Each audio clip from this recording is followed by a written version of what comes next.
प्रयास करना, जब जब जिस जिस महीने में जो जो प्रदोष पढ़ा करे, जब प्रदोष पढ़े, बन सके 1 बेलपत्र, बन सके 5 बेलपत्र, शमी पत्र, हरे मूंग,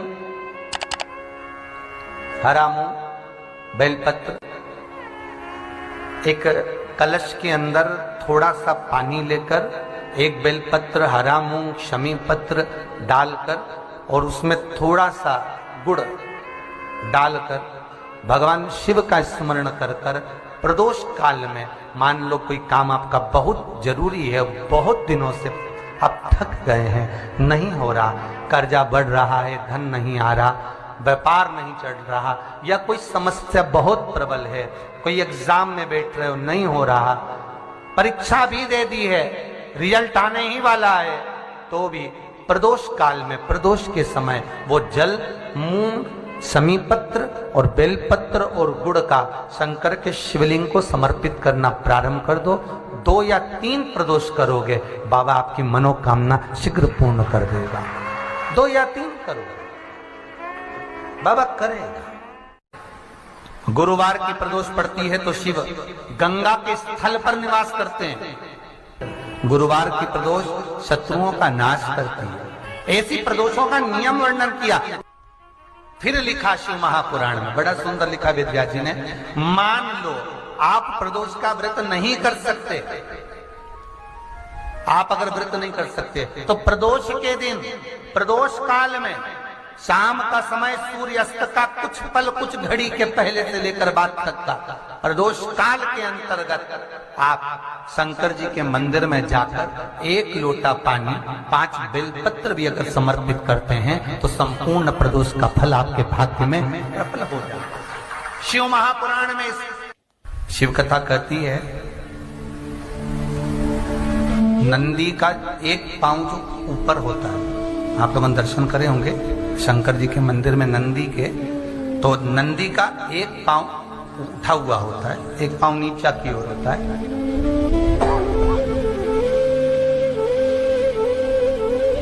शिव पुराण की कथा कहती है, मान लो कोई हड्डी से जुड़ा हुआ रोग, नेत्रों से जुड़ा हुआ, मस्तिष्क से जुड़ा हुआ कोई रोग रहता है, तो एक नीले कलर का फूल आता है महाराज, उस फूल में हल्दी डालकर गुरुवार का प्रदोष पड़ने पर जो नंदी के पांव के पास समर्पित कर देता है महाराज, उसका रोग धीरे धीरे समाप्त होने लगता है। लिंग पुराण कहती है कि नंदीश्वर भगवान के सामने जो पुष्प समर्पित करा जाता है उसको, ये तो लिखा था स्कंद पुराण और शिव पुराण, लिंग पुराण कहती है जो फूल आपने समर्पित करा उसको लाकर पानी की बाल्टी में डालकर आप स्नान भी कर सकते हो, उससे भी हड्डी के जितने रोग होते हैं उसमें आराम लगने लगता है। जैसे कहीं शरीर नहीं चल रहा, हाथ झुन्न पड़ रहा है, हाथ काम नहीं कर रहा, हाथ में झुनझुनी आ रही है, कंपन आ रहा है, उसमें भी ये प्रयोग का, पर होना चाहिए बृहस्पतिवार की प्रदोष। कौन से बार की? बृहस्पतिवार, गुरुवार की प्रदोष। प्रदोष के दिन यदि आपको कहीं से शमी पत्र मिल गया, प्रदोष के दिन यदि कहीं से आपको शमी पत्र मिल जाए और प्रदोष काल में, प्रदोष का जो समय होता है, शाम का जो समय होता है प्रदोष काल, 4 प्रदोष, 5 प्रदोष आप कर देखिएगा कि आपका कोई काम है, कोई नौकरी के लिए आप अप्लाई कर रहे हैं, कोई समस्या बड़ी विकट आ गई है, कोई तकलीफ विकट आ गई है, कोई समस्या विकट आ गई है, प्रदोष की प्रदोष काल में अगर 1 शमी पत्र भी आप घर के शिवलिंग को, अब ये करने के लिए आपको मंदिर के शिवलिंग नहीं जाना, अपने घर में जो शिवलिंग, चाहे वो स्फटिक का हो, पारद का हो, कंकर शंकर का हो, लकड़ी का हो, जो शिवलिंग तुम्हारे घर में, कांच का हो, चाहे वो नर्मदा के कंकर का हो, नर्मदेश्वर हो, पाषाण का हो, जो शिवलिंग चांदी का हो, सोने का हो, तांबे का हो, पीतल का हो, जो शिवलिंग तुम्हारे,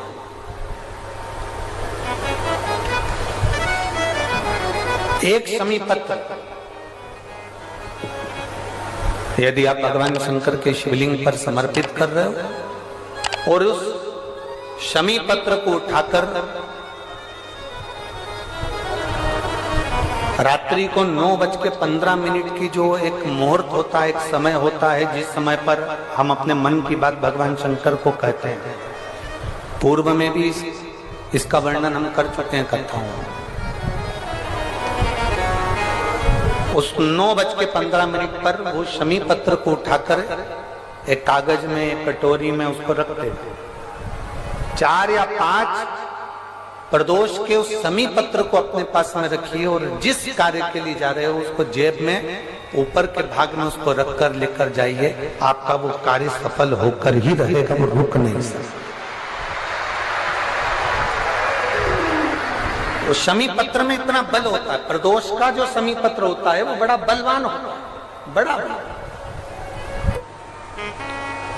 प्रदोष, शिवरात्रि, सोमवार, सोमवार की अष्टमी, प्रदोष भी हर महीने आती है, शिवरात्रि भी हर महीने आती है, सोमवार भी हर महीने 2, 3, 4, 5 पड़ी जाती है। सोमवार की अष्टमी जरूर साल भर में 4 या 5 आती है।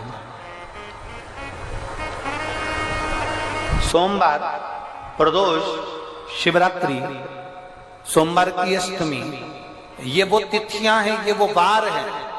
अगर कोई भूल से भी शंकर भगवान के शिवलिंग का निर्माण करता है या अपने घर में रखे हुए शिवलिंग पर शमी पत्र को समर्पित कर देता है तो जिंदगी में उसका बाल बांका हो ही नहीं सकता।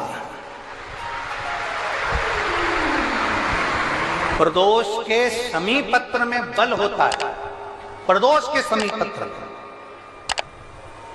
मैं सुनील जी को धन्यवाद दूंगा, आपको बहुत बहुत साधुवाद। ये 5 दिन की कथा में 22 तारीख को प्रदोष पड़ रहा है और बाबा की कृपा है आप पर, जो ये प्रदोष के समय पर भी कथा चले। कथा का समापन 23 को है पर 22 को प्रदोष पड़ जाएगा। कितने किस्मत वाले हैं रेवाड़ी वाले, घर जाके नजर उतरवा लेना राइनोन से हो।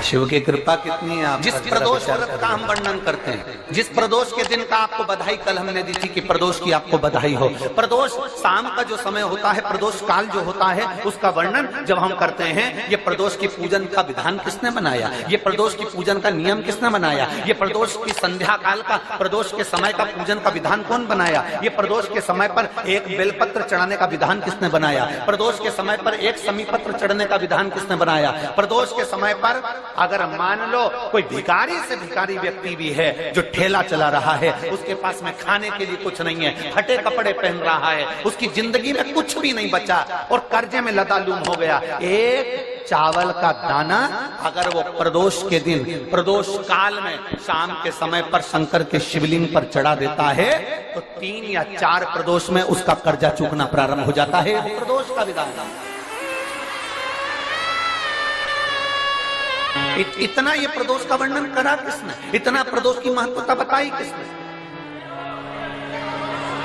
कौन करे इतना वर्णन।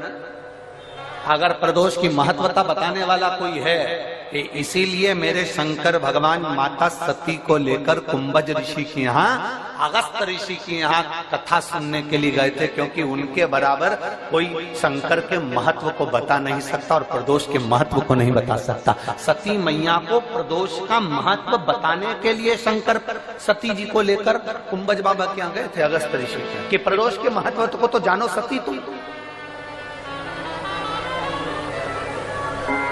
तुम प्रदोष के महत्व को तो सती जानो, तुम प्रदोष के महत्व को तो सती पहचानो कि प्रदोष का महत्व क्या होता है, प्रदोष काल का महत्व क्या होता है, प्रदोष के समय का महत्व क्या होता है। जिस समय पर सूरज डूब रहा हो, चंद्र प्रकाशित हो रहा हो, दोनों का मेल हो रहा हो, ना तो पूरा सूरज डूबा है, न पूरा चंद्र आया है, ना पूरा अंधेरा है, ना पूरा उजाला है, उस समय को प्रदोष काल कहा गया। उस समय को प्रदोष का समय कहा, प्रदोष काल कहा। अब कई लोग हमसे कहते हैं गुरुजी आप हमको प्रदोष का समय बताया करो कि प्रदोष काल किसको कहते हैं, प्रदोष का समय किसको कहते हैं। अब एक बात हम आप सबसे कहना चाहते हैं, जितने लोग आस्था चैनल पर सुन रहे हैं, जितने फेसबुक यूट्यूब पर सुन रहे हैं और जितने रेवाड़ी की इस पवित्र धरा पर कथा को सुन रहे हैं, आप सबसे एक बात कहना चाहेंगे, अगर हम समय देखकर बताएं आपको कि शाम को 6 बजे, 6:30 बजे, 6:30 पे लेकर 7:30 के बीच में ये समय है, या 5:30 से लेकर 6:30 तक का ये समय है, या हम तुमको बोल दें कि इतनी बजे ये समय प्रदोष काल का रहेगा या इतनी बजे ये समय रहेगा, तो देखिए कभी कभी ठंड का समय आता है तो दिन जल्दी ढल जाता है, कभी कभी गर्मी का समय रहता है तो दिन बहुत लेट ढलता है। इसलिए समय की गणना से मत चलो, आप तो ये अंदाजा लगाकर रखो कि दिन ढल रहा हो,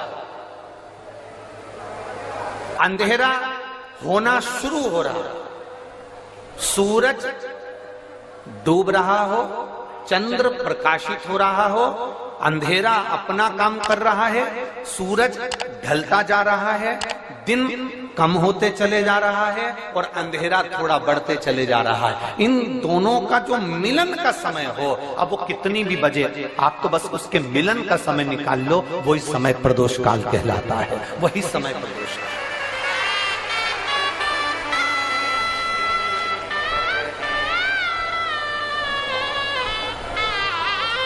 अब प्रदोष काल की पूजन का विधान किसने बनाया? कोई आपसे पूछे तो क्या बताओगे? जम के बोलो जल्दी से, कौन ने बताया था? अगस्त ऋषि।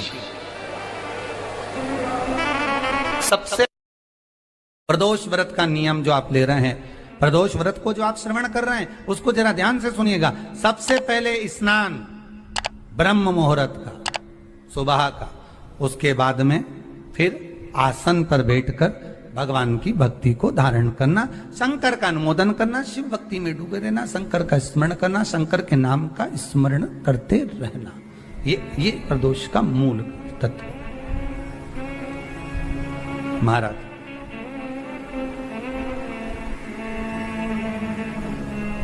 प्रदोष व्रत करने वाले को भोजन नहीं करना चाहिए, ध्यान दीजिए। फलाहार करो, उसमें भी नमक का सेवन मत करो। प्रदोष व्रत में नमक का सेवन वर्जित होता है। कोई कैसे कहते तुमको कि तुम अभागे हो? ना ना, हमारे बराबर भाग्य नहीं है किसी का।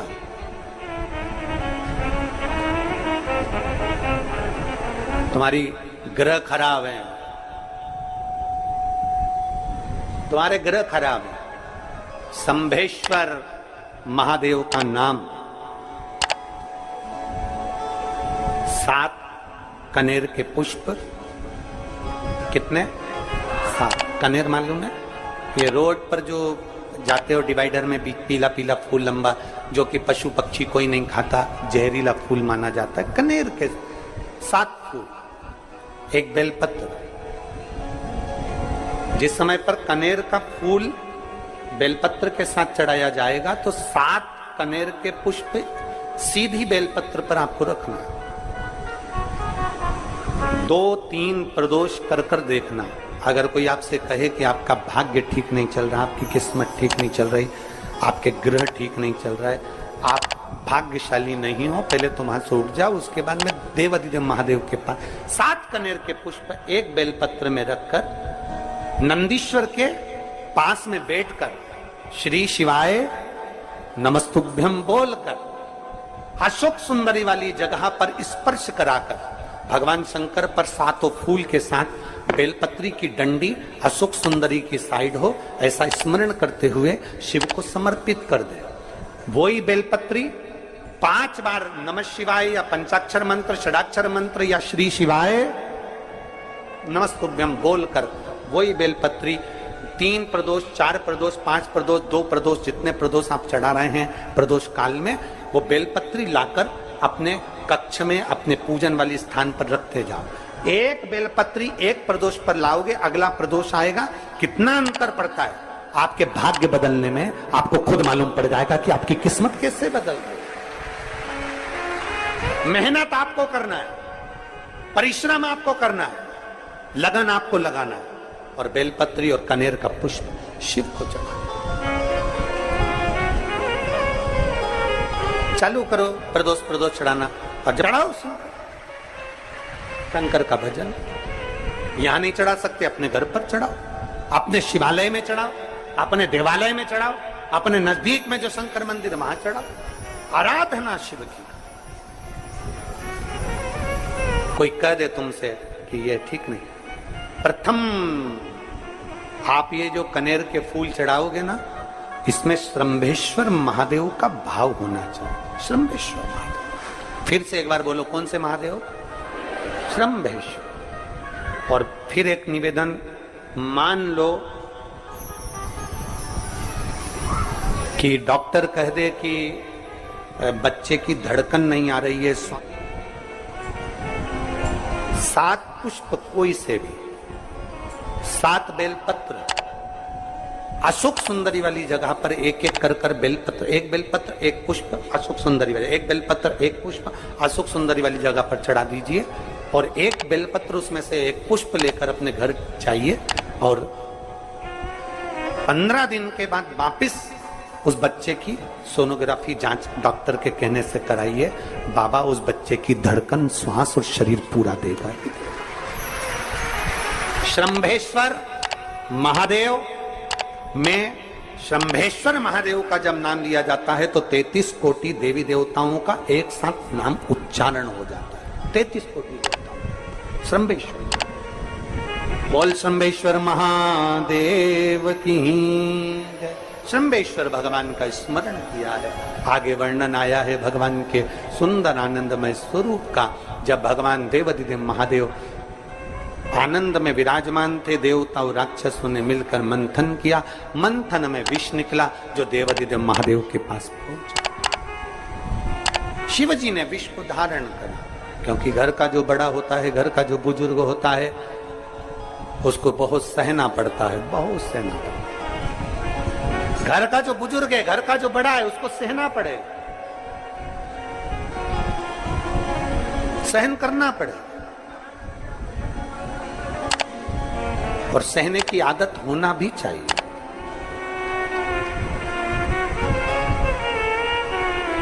सहने की आदत होना भी चाहिए सब। जैसे तुम्हारे घर में बिजली है, अरे बोलो तो जम के, लाइट बिजली है। प्रत्येक घर में बिजली होती है, तो क्या प्रत्येक घर बिजली घर बन जाता है? जम के बोलो जरा। बिजली घर तो 1 2 कहीं कहीं, बड़ा शहर है तो थोड़े ज्यादा हो सकते, छोटा शहर है, छोटा गांव है तो बिजली घर 1 2। प्रत्येक घर में बिजली होती है, पर सारे घर बिजली घर नहीं कहलाते, बिजली घर नहीं बन जाते। बिजली घर तो कोई सा घर होता है। उसी तरह ढेर सारे तुम्हें कथा करने वाले भी मिलेंगे, ढेर सारे तुम्हें ज्ञान देने वाले भी मिलेंगे, ढेर सारे तुम्हारे पास में, तुम्हें मोबाइल खोलोगे, टीवी खोलोगे तो ढेर सारे महाराज मिलेंगे, पर सब देवाधिदेव महादेव के भक्त नहीं मिल जाते। बड़ा कठिन होता, बहुत कठिन। प्रत्येक घर बिजली घर नहीं होता, उसी तरह घर में रहने वाला प्रत्येक व्यक्ति शंकर का भक्त नहीं होता। उस घर में रहने वाले 10 लोगों में, 15 लोगों में, 20 लोगों में, 25 लोगों में, 5 लोगों में, 10 लोगों में कोई 1 2 ऐसे होते हैं, 1 आध 2 ऐसे होते हैं जो शंकर की भक्ति में डूबे होते हैं, शिव के स्मरण में डूबे होते हैं। घर वालों को मन लगता है, घर वालों को लगता है कि काम पर काम हो रहे हैं, अच्छे अच्छे काम हो रहे हैं, खूब अच्छे काम हो रहे हैं, पूरे खानदान में अच्छे अच्छे काम हो रहे हैं। कई लोग कहते हैं इसकी कृपा हो गई, उसकी कृपा हो गई। ना, जो रोज तुम्हारे घर में से कोई एक व्यक्ति शंकर को जल चढ़ाने जा रहा है, ये उसकी कृपा है जो तेरे घर में आज सब कुछ आनंद होता चले जा रहा है, ये उसकी कृपा है। अंत बिंदु मेरा शिव है। चंचुला देवी हाथ जोड़कर कहती है, प्रभु कृपा करें। भगवान शिव विष पीकर नीलकंठधारी बन जाते हैं। अमृत पीने वाले देव कहलाए और विष पीने वाला देव अधिदेव महादेव कहलाए। महादेव। थोड़ा दुख आए तो चिंता न करना, बाबा कुछ अच्छा करने वाला होगा। थोड़ा कष्ट आए तो चिंता मत करना, बाबा कुछ अच्छा करने वाला होगा। जल्दी से काम नहीं निपटे, बहुत मेहनत करना पड़ रही है। हम 3 बार 4 बार कुबेरेश्वर धाम आ गए, 5 बार आ गए, बाबा कब सुनेगा? चिंता मत करना, फाइल थोड़ी मोटी है, थोड़ा समय लगाएगा, करेगा। किसी को खाली नहीं भेजता तो तुम्हें कैसे भेज दे? किसी को नहीं भेजा उसने खाली। ये इतने इतने एक बहन ने तो पूरी डॉक्टरों की 1 2 3 4 5 6 7 फाइल लगाई। 7 डॉक्टरों की, 7 डॉक्टरों की फाइल लगाई है। और सब डॉक्टरों ने कह दिया था कि तेरे घर संतान नहीं होगी, सुख नहीं। फिर भी शिव ने 1 साल नहीं, 2 साल नहीं, 3 साल नहीं, 4 साल नहीं, 5 साल बाद दिया।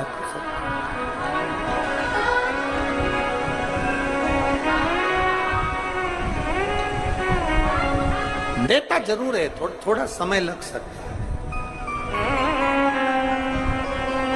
विष पीने के बाद भी बाबा का नाम नीलकंठधारी हो गया, त्रिपुंडधारी हो गया, त्रिकालदर्शी, कैलाशी, अविनाशी हो गया। क्या नहीं देता? शिव कथा कह रही है, भगवान शंकर का चरित्र कर रहा है, शिव महापुराण की कथा कर, ओगड़दानी का चरित्र कर, बाबा के सुंदर 12 ज्योतिर्लिंग का चरित्र श्रवण कराया, वर्णन किया। फिर वर्णन आया है मल्लिकार्जुन का। कार्तिकेय बाबा जब रुष्ट होकर चले गए तो उनको श्रीशैलम पर जाकर मनाया, मल्लिकार्जुन के रूप में विराजमान। जब अपने नजदीक में, अपने क्षेत्र में शिव महापुराण की कथा हुआ करे तो 7 दिन नहीं तो 6ठे दिन, 7वें दिन, एक दिन जाकर बाबा की उस धरा को प्रणाम जरूर करा। प्रयास। मल्लिकार्जुन के रूप में पूजाए। तीसरा महाकाल जी का वर्णन किया, दूषण नाम के राक्षस के संहार के लिए भगवान काल अधिपति महाकालेश्वर बन गए। फिर वर्णन आया है श्री ओमकारेश्वर जी का, विंध्य नामक पर्वत के तप करने पर भगवान ओमकार के रूप में विराजमान। अगला वर्णन आया है केदारनाथ नर नारायण के तप करने पर भगवान केदारेश्वर के रूप में विराजमान।